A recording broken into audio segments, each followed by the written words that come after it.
En este video veremos la síntesis de alcanos. En otras palabras, los métodos de preparación de alcanos. Los alcanos se pueden obtener mediante dos maneras, de fuentes naturales y de métodos sintéticos. De fuentes naturales. La principal método de obtención de los alcanos por fuentes naturales son el petróleo y el gas natural.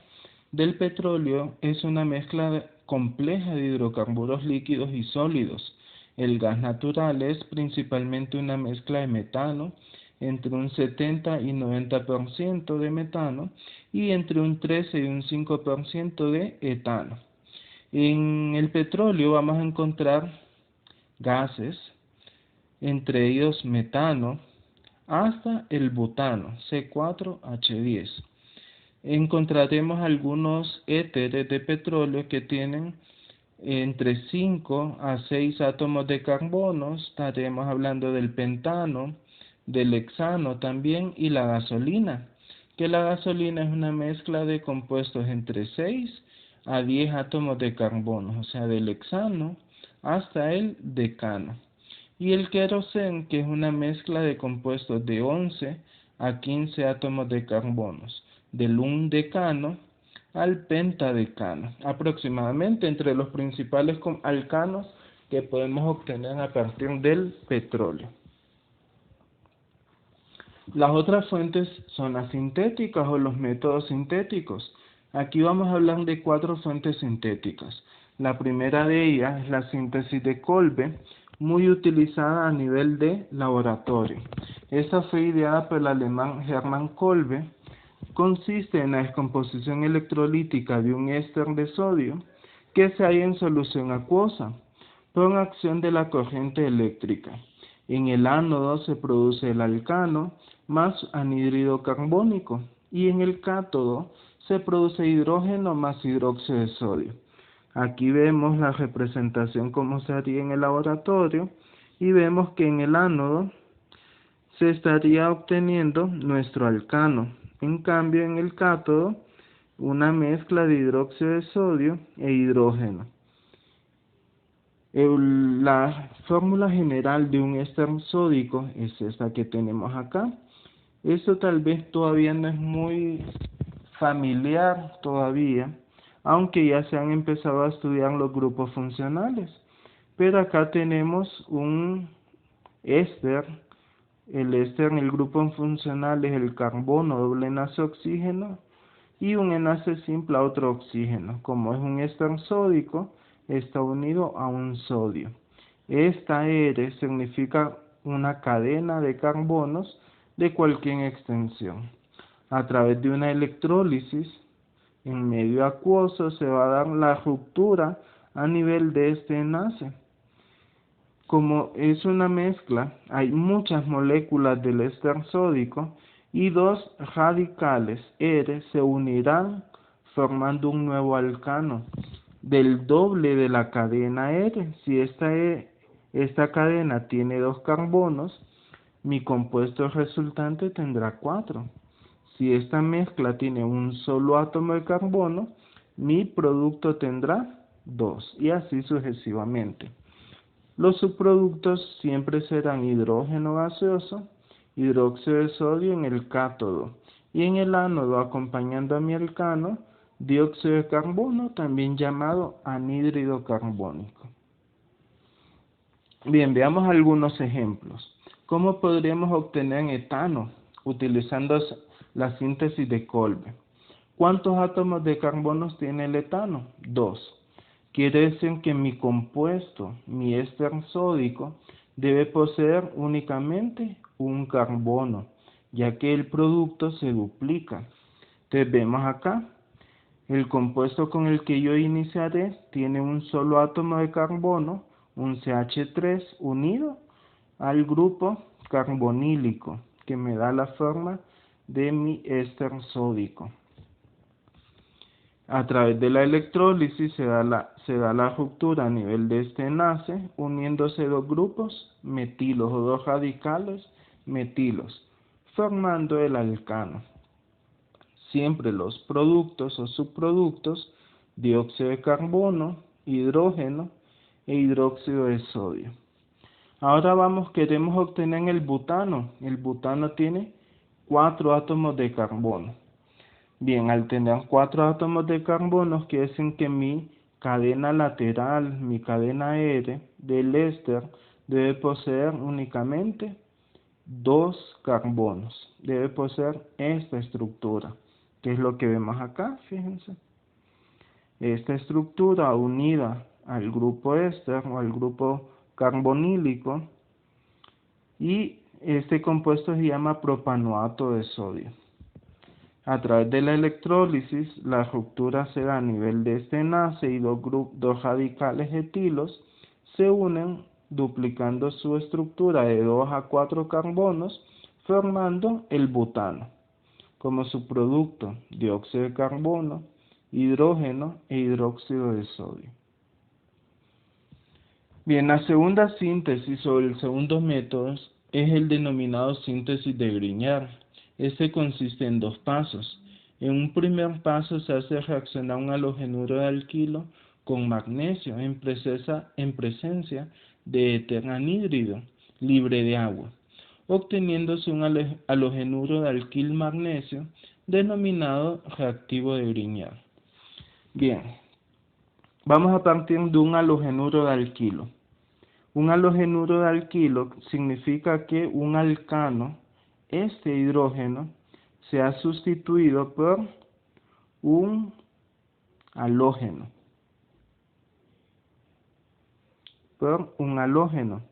¿Quién puede ser ese halógeno? Cloro, bromo, yodo, flúor, etc. Cualquier halógeno. Por lo general, los halógenos en química los representamos con una X. Entonces, ese es un halogenuro de alquilo. Cuando un alcano, un hidrógeno de un alcano ha sido sustituido por un halógeno.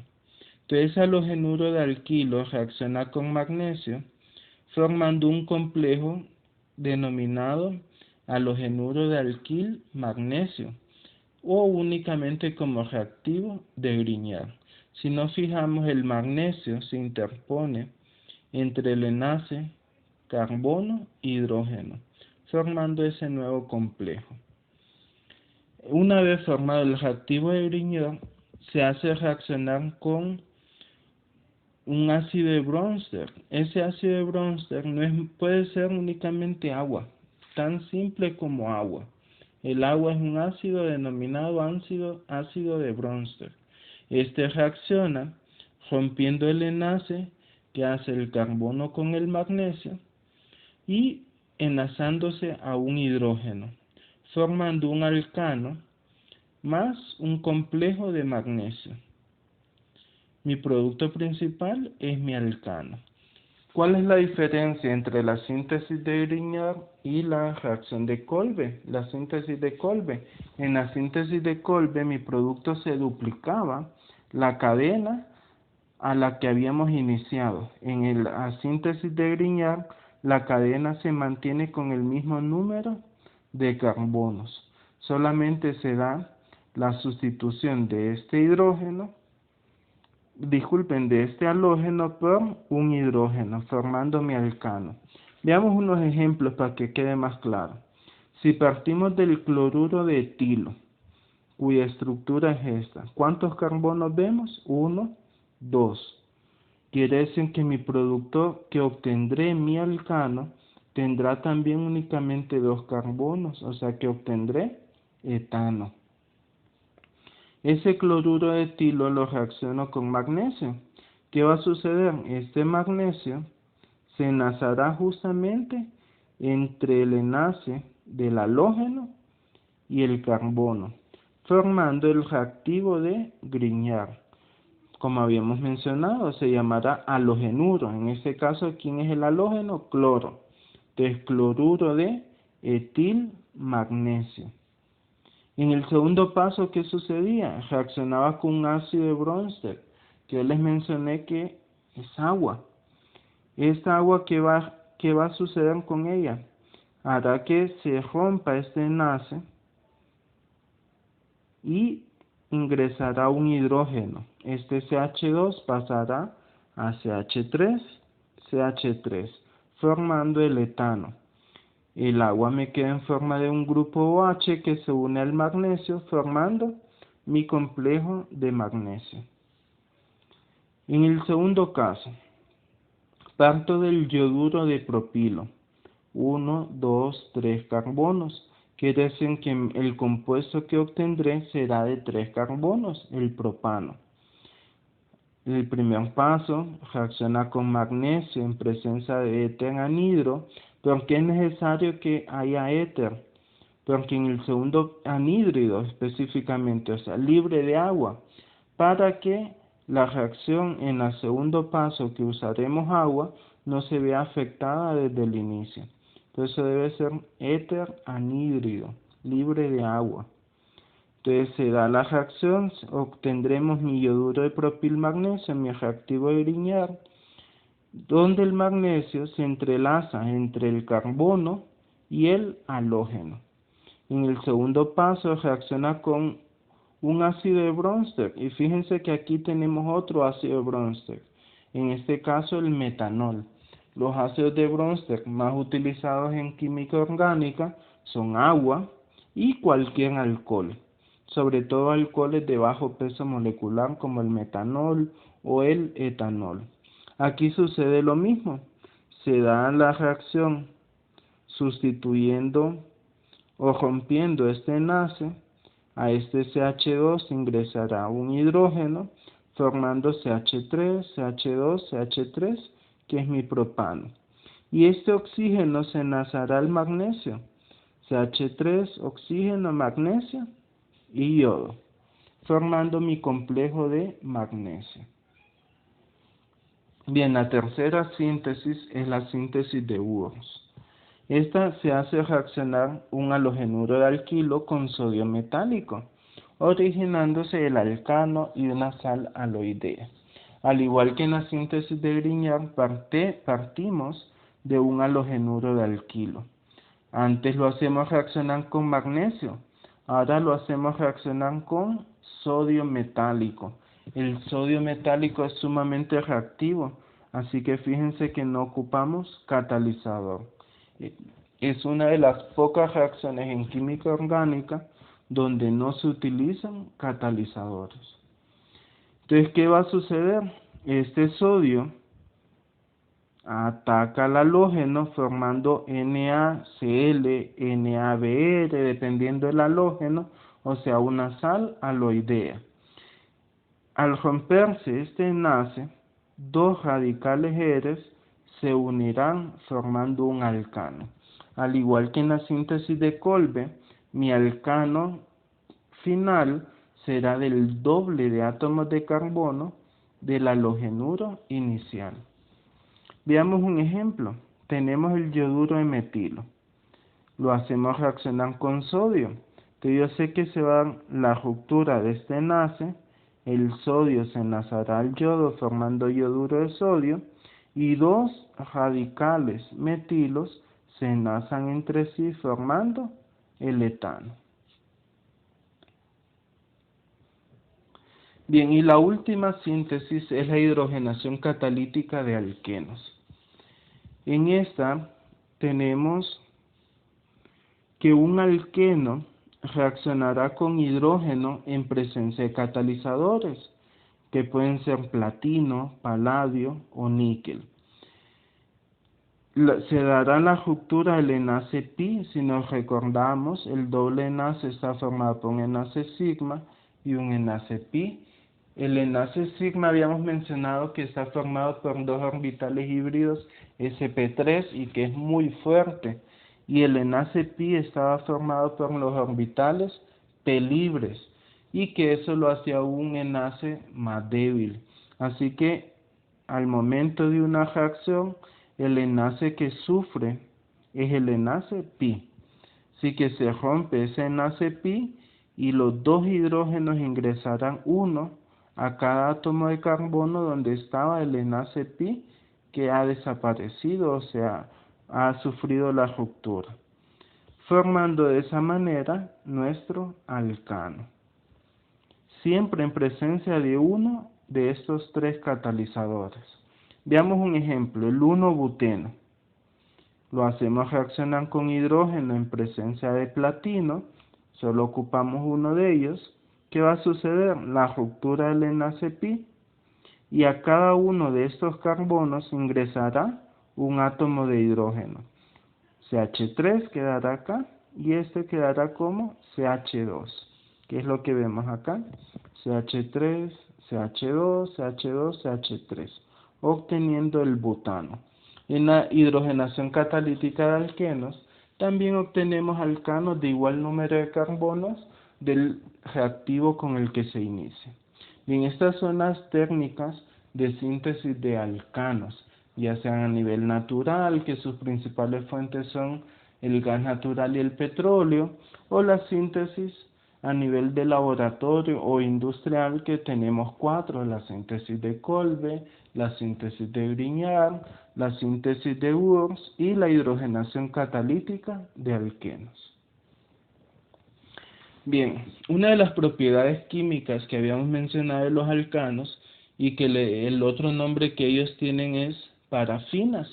Y se acuerdan que habíamos mencionado que significaba poca afinidad, o sea que son poco reactivos. Sufren muy pocas reacciones, únicamente 3 reacciones, de las cuales nosotros veremos 2. La primera de ellas es la combustión de alcanos. También sufren la halogenación y en casos muy extremos sufren también una nitración. Pero las más importantes son las primeras 2, combustión y halogenación. Entonces empecemos con la combustión de alcanos. Esta es una reacción que ya es muy conocida, desde Química General 1 la han estado viendo, donde un compuesto orgánico reacciona con oxígeno en presencia de un catalizador, una chispa de fuego, para producir CO2, agua y energía, que es mi producto principal.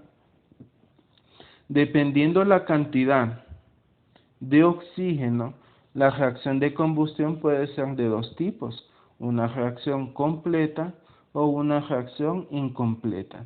En química orgánica por lo general trabajamos con esta reacción general, donde la reacción es completa, donde siempre los productos serán CO2, agua y energía. No importa el alcano, la cantidad de carbonos que hay acá, mis productos siempre serán CO2, agua y energía. ¿Qué será lo que cambia? La cantidad de estas moléculas de CO2, la cantidad de agua y la cantidad de energía que se obtiene. Esa cantidad de energía aprenderán a calcularla en la clase de físico-química. Lo verán como un delta H, un cambio de entalpía o también como calor de combustión. Sí es muy importante que mencionemos que estas reacciones deben ser siempre estequiométricamente bien colocadas. En otras palabras, hacer el balanceo de la ecuación. Ya habíamos mencionado de la reacción incompleta y completa, pero siempre en química orgánica vamos a decir que se utiliza la combustión completa. Veamos este ejercicio. Tenemos este compuesto. Si lo nombramos, vemos que la cadena base tiene 1, 2, 3, 4 carbonos. Viene del butano. En la posición 2 y en la posición 3 tenemos grupos metilos. Así que este es el 2,3 dimetilbutano. En presencia de oxígeno, yo sé que producirá CO2, agua y energía, que les mencioné que en físico-química lo verán como un delta H, que significa cambio de entalpía o calor de combustión. Bien, balanceemos esta ecuación. ¿Cuántos carbonos tiene esta estructura? 1, 2, 3, 4, 5 y 6. Así que se producirán 6 moléculas de CO2, que es la única en los productos que tiene carbono. Siempre comenzaremos balanceando carbonos. Luego hidrógenos. ¿Cuántos hidrógenos tenemos en los reactivos? 3, 4, 5, 8, 11, 14. ¿Cuántos tengo en los productos? Únicamente 2. Así que, si multiplico por 7, tendré mis 14 hidrógenos. Ahora vamos a balancear oxígenos. Oxígenos tengo 6 por 2, 12, más 7, 19. Así que voy a colocar 19 medios, porque sé que este 2 con este 2 se van a eliminar, quedando 19 oxígenos. En química general se les acostumbró que cuando teníamos fracciones multiplicábamos todo por 2. Se puede hacer, aunque en química orgánica vamos a permitir que también dejen la fracción. Bien, la segunda reacción que sufren los alcanos es la halogenación. Pero quiero ver algo más en cuanto a la combustión. La combustión es muy importante, ya que uno de los principales usos que tienen los alcanos es justamente ser un combustible, la gasolina, las parafinas que se utilizan, entre el querosén, que también son alcanos. Entonces, esos son el principal uso, como un combustible. Mientras más completa sea la reacción, o sea, mayor la cantidad o idónea la cantidad de oxígeno que se utilice, mayor será la energía producida. ¿Sí? Bien, habíamos dicho que la segunda reacción es la halogenación. La halogenación se da utilizando un alcano en presencia de un halógeno. En condiciones normales, sin energía, sin luz o sin calor, esta reacción no se da. Ya mencionamos que los alcanos son muy poco reactivos, pero utilizando el catalizador adecuado, que puede ser luz ultravioleta, que la produce el sol, o calor, utilizando cualquiera de estos dos catalizadores, la reacción es muy viable. En reacción general como la que tenemos acá, es muy sencilla, es una reacción de sustitución, donde un hidrógeno es sustituido por un halógeno. El halógeno sobrante se unirá al hidrógeno formando HX y mi producto principal es un halogenuro de alquilo. Los halógenos más utilizados son cloro y bromo. Bien, existen diversos intermediarios o partículas intermediarias en las reacciones orgánicas. Estos son los radicales libres, los carbocationes y los carbaniones. ¿Qué es un radical libre? Son átomos incompletos, o sea que no tienen carga eléctrica, solamente un enlace libre. Los carbocationes son átomos de carbono que perdieron electrones y quedan cargados de manera positiva. De ahí el nombre cationes. Y los carbaniones son átomos de carbono que ganaron electrones y quedan como iones negativos. De ahí el nombre de aniones. Un radical libre que contiene menos energía que otro es más estable. Esto no lo olvidemos. Un radical libre con menos energía, mayor estabilidad. De modo que el orden de estabilidad para los radicales libres y también de la facilidad para su formación son los distintos tipos de carbono de una molécula es la siguiente. Los carbonos terciarios son más estables que los secundarios, más estables que los primarios y más estables que los metilos. En otras palabras, los radicales terciarios reaccionarán de manera más veloz que un secundario, que un primario y que un metilo. Bien, también los halógenos tienen su reactividad, siendo el flúor el más reactivo y el yodo el menos reactivo. En cuanto al flúor, es sumamente reactivo, que prácticamente no se utiliza en los laboratorios, ya que la reacción es sumamente excesiva, es sumamente exotérmica, así que no se utiliza. En cambio, el yodo produce una reacción bastante lenta y tiende a no utilizarse con mucha frecuencia, quedando el cloro y el bromo como los más utilizados. Aquí tenemos en cuanto a los halógenos, que mientras menor es esa reactividad, más selectivo es el halógeno. Quiere decir que entre el cloro y el bromo, el ideal a utilizar es el bromo porque tiene mayor selectividad, aunque se tiende a utilizar más el cloro. Es más, la halogenación de alcanos tiende a conocerse únicamente como la cloración de los alcanos. Bien, veamos, se da por un mecanismo de 3 pasos. En el primer paso, que se denomina iniciación, se da la ruptura del halógeno. Sabemos que el halógeno Cl2, bromo 2, Br2 son moléculas diatómicas, así que se va a dar una ruptura formando radicales. En este caso se da una ruptura homolítica, de tal manera que cada átomo de carbono se queda con un electrón del enlace que los unía. ¿Y quién provoca eso? La luz ultravioleta o la temperatura de 200 a 400 grados centígrados. Esa es la primera etapa, la iniciación. Se tiene que romper ese halógeno para producir los radicales libres. Los radicales libres son especies químicas muy reactivas.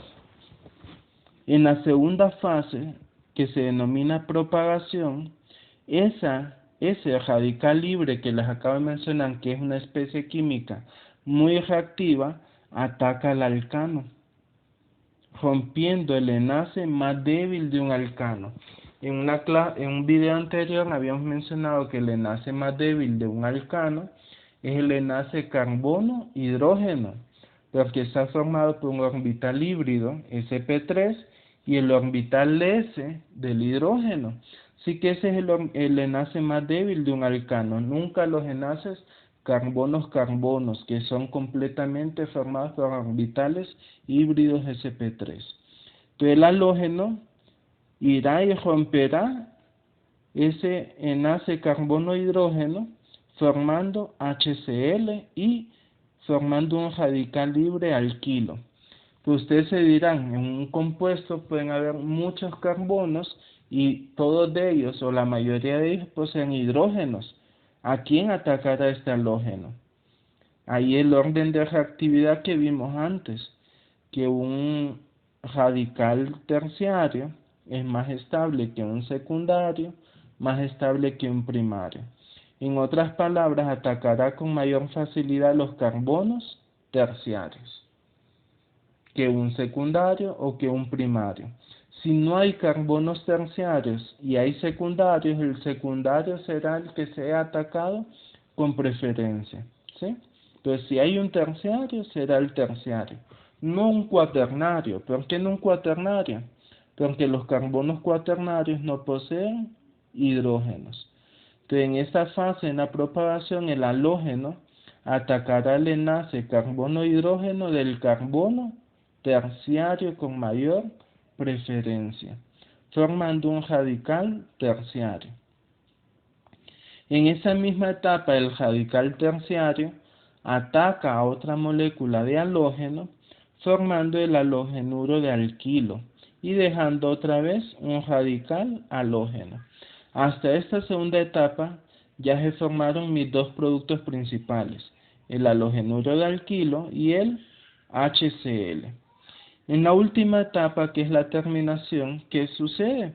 Los radicales libres que han quedado se entrelazan formando nuevos compuestos. Digamos, si hay dos radicales cloro, chocan formando nuevamente la molécula de cloro.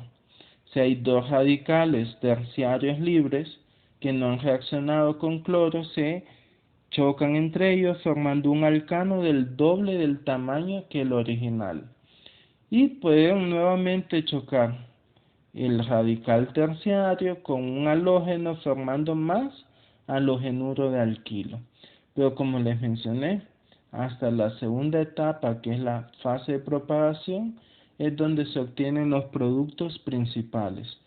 Y acá esta es cuando va finalizando la reacción y son como subproductos que en la reacción general quedan desapercibidos. Bien, veamos este ejemplo. Acá tengo el metilpropano o también 2-metilpropano o en su nomenclatura común el isobutano. Lo hago reaccionar con cloro en presencia de luz ultravioleta o calor. ¿Qué va a suceder?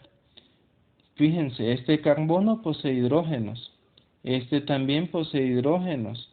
Todos los carbonos presentes en el metilpropano poseen hidrógenos.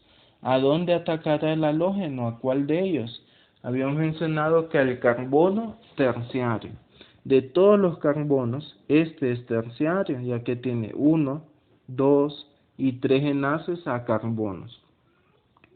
Así que asumimos que el halógeno atacará a este carbono con preferencia, llevándose su hidrógeno para formar HCl, no HBr, aquí es un pequeño error, formando HCl. Luego, ¿qué va a suceder? Se enlazará un radical halógeno en esta posición, formando mi 2-cloro 2-metilpropano. El mecanismo de reacción sería el mismo que tenemos acá. El halógeno se rompe esa molécula formando los radicales libres. En la segunda etapa, fijémonos que este carbono viene siendo este y los 3 R que tenemos acá serían los 3 grupos metilos. Entonces ahí ya podemos ver el mecanismo de reacción. Si lo aprendemos, podemos utilizarlo para cualquier compuesto, ya que estos grupos R simplemente son sustituidos por los grupos que me da mi compuesto. Entonces se hace sumamente fácil dibujar un mecanismo de reacción si lo conocemos de manera general. Bien, con esto hemos finalizado el tema de síntesis o preparación de alcanos y también sus propiedades químicas.